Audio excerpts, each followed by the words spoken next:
TV7 Israel News is made possible thanks to your generous donation. Shalom ve'erev tov, good evening. Welcome to our daily TV7 Israel News Bulletin, broadcast from Jerusalem. Jerusalem warns Tehran that any attack against Israeli territory will be met with devastating consequences.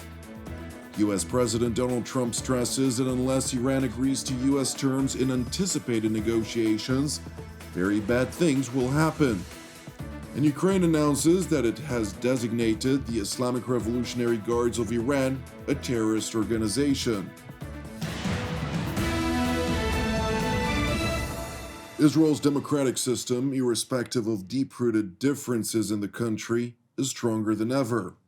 Addressing the Israeli parliament's plenum on the occasion marking 77 years since its first assembly, Prime Minister Benjamin Netanyahu argued that Israel is one of the most robust democracies in the West.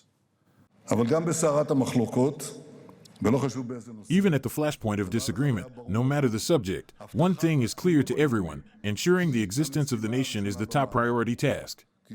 Because Israel, from its very first day, has been a democracy with a sword in its hand. Enemies surround us. All around us, dangers lurk, and tyrannical forces that do not reconcile with our existence seek to tighten the noose on our neck. And even against this backdrop, the Israeli democracy maintains resilience and stability. Israel is one of the more robust democracies in the West. You might say it's imperfect. Is there a democracy that is perfect? Does such a thing exist? Is there a democracy which faces as many challenges as we do? I know of no other democracy that stands in such frequent and significant trials as the State of Israel. Premier Netanyahu continued by contending that Israel at large and its democracy in particular emerged stronger out of the War of Redemption, which was forced upon Israel when the Islamist Hamas and its terror affiliates launched their brutal attack on southern Israel on October 7th of 2023. Israel emerged from the War of Redemption stronger than ever. We are a regional power that is constantly gaining strength. In some areas, we are approaching the capabilities of global powers. Our democracy, which has encountered immense pressures, was also reinforced during the war. We made fateful decisions that are transforming the Middle East before our eyes.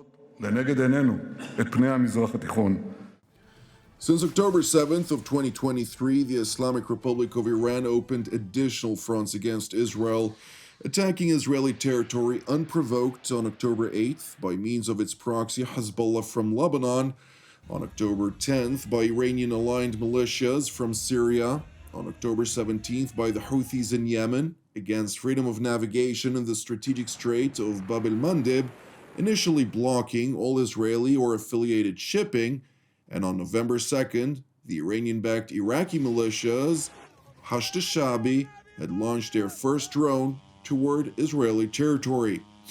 The multi-front war, which raged on through 2024 and 2025, ended in undisputed defeat of the Islamic Republic of Iran, with its proxies desperately attempting to rehabilitate themselves, while the Ayatollah regime itself marking its weakest state since the so-called 1979 Islamic Revolution in Iran.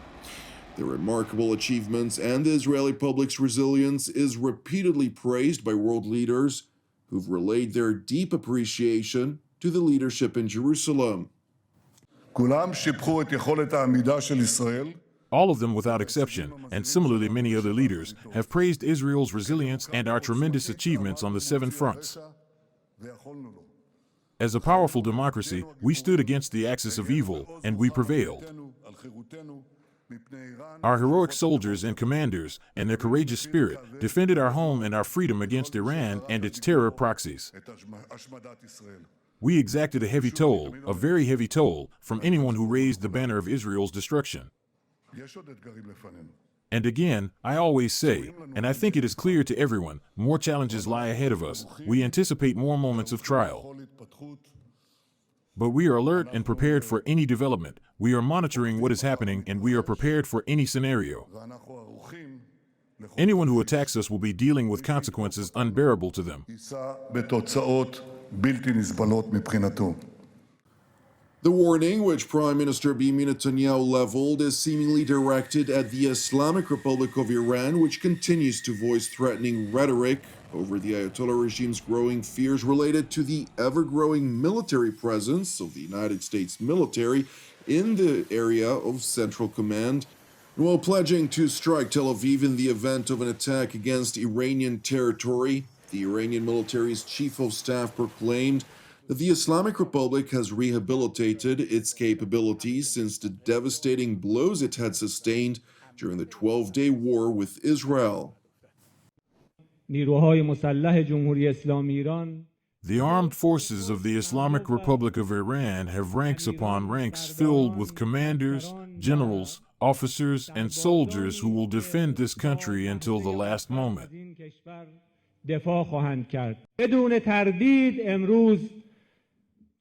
Without doubt, today our missile power, our defense power, and other dimensions of our defensive power are in a superior and higher position compared to before the 12-day imposed war.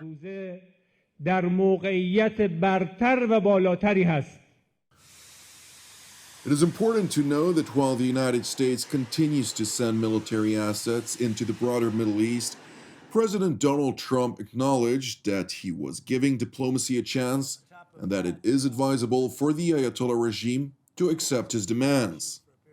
Well, I can't tell you what I'm going to do because right now, we have a tremendous force going there, just like we did in Venezuela, even bigger.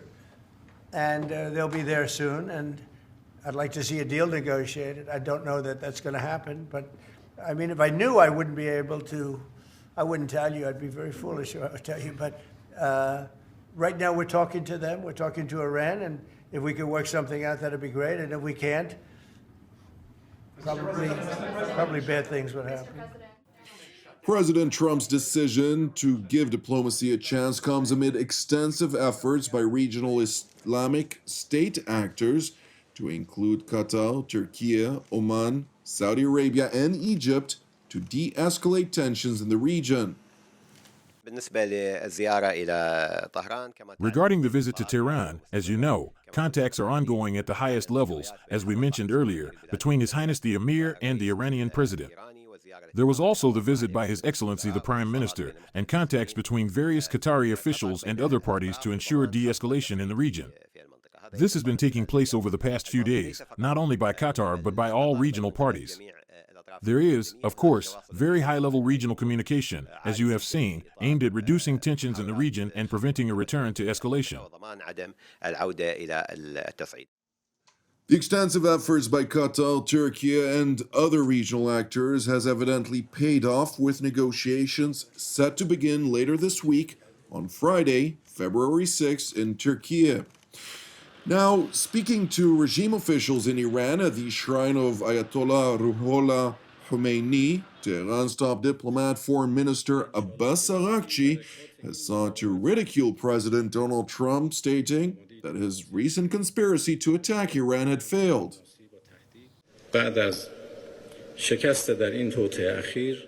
After the failure of this recent conspiracy, now they are the ones who are talking about diplomacy again, and we have always been ready for diplomacy, provided that it is from an equal position, provided that it is for mutual respect and to secure different interests with the Iranian people.